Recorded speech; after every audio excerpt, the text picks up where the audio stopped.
আমার দোষ করলে আমার বিচার করেন, তাই না?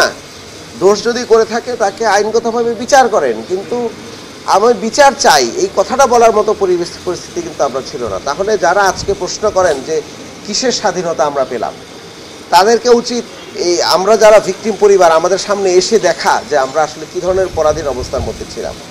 এবং আমি একটা কথা সবসময় বলি যে এই যে গতকালকে আমরা ঈদ উদযাপনের জন্য আপনারা দেখেছেন যে ঢাকার পক্ষ থেকে ডিএনসিসির পক্ষ থেকে আমরা একটি বড় উৎসব করতে চেষ্টা করেছি। এটার একটা বড় কারণ ছিল বাংলাদেশে এরকম কোনো পরিবার নাই, আমি যদি বড় পরিবারের কথা চিন্তা করি, মানে চাচতো ভাই, মামতো ভাই, ফুফতো ভাই সহ যদি পরিবার করি, এরকম কোনো পরিবার নাই বলতে পারবে না যে তার পুরা গোষ্ঠীর মধ্যে কেউ না কেউ এই গত 17 বছরে পুলিশি হয়রানি অথবা রাজনীতির প্রতিহিংসার শিকার হয় নাই, কেউ বলতে পারবে না।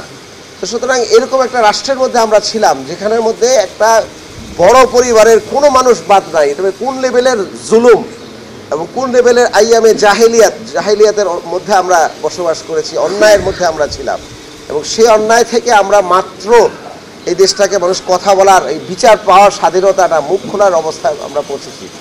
সেখানে আমাদেরকে এখন সমগ্র রাষ্ট্রের সবাই যদি আমরা একসাথে ঐক্যবদ্ধ না থাকি, তাহলে এই শহরটি আবার গুমের শহরে পরিণত হওয়ার কিন্তু সম্ভাবনা আছে আমরা মনে করি। এবং এই যে ঘটনাগুলো আমরা এখানে দেখলাম, এটা তো ঢাকা তো একটা গুমের শহর ছিল, এবং পুরো রাষ্ট্র একটা গুমের রাষ্ট্র, একটা জেলখানা হিসেবে ছিল। এই সরকার, মানে গত সরকার, হাসিনার সরকার বাংলাদেশের সবচেয়ে বড় জেলখানা তৈরি করেছে কেরানীগঞ্জে এবং কাশিমপুরে। এবং তারা চেয়েছে যে এই শহরের মধ্যে কেউ কথা তার ফ্রেমে যারা কথা বলতে পারবে না তাদেরকে জেলখানায় নিয়ে নেবে।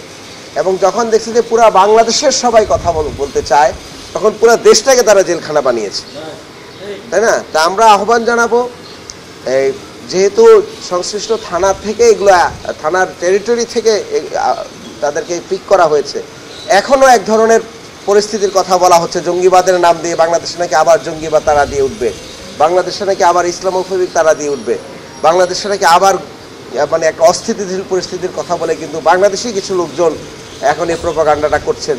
এই প্রোপাগান্ডাটা করে ভারতীয় কথা, যেই হাসিনার যেই বয়ান, সেই বয়ানটি কিন্তু ইকো করছেন। তা আমরা যদি সবাই ঐক্যবদ্ধ থাকি, এখানের মধ্যে কোনো ধরনের ধর্মীয় উন্মাদনা বেড়ে ওঠার কোনো সুযোগ নাই। কারণ বাংলাদেশের মানুষ ধর্মীয়ভাবে উন্মাদ না। কিছু লোকজন এই উন্মাদনার হয়তোবা অংশীজন হয়েছেন বিভিন্ন সময়, তাদেরকে সরকার শক্ত হাতে দমন করবে।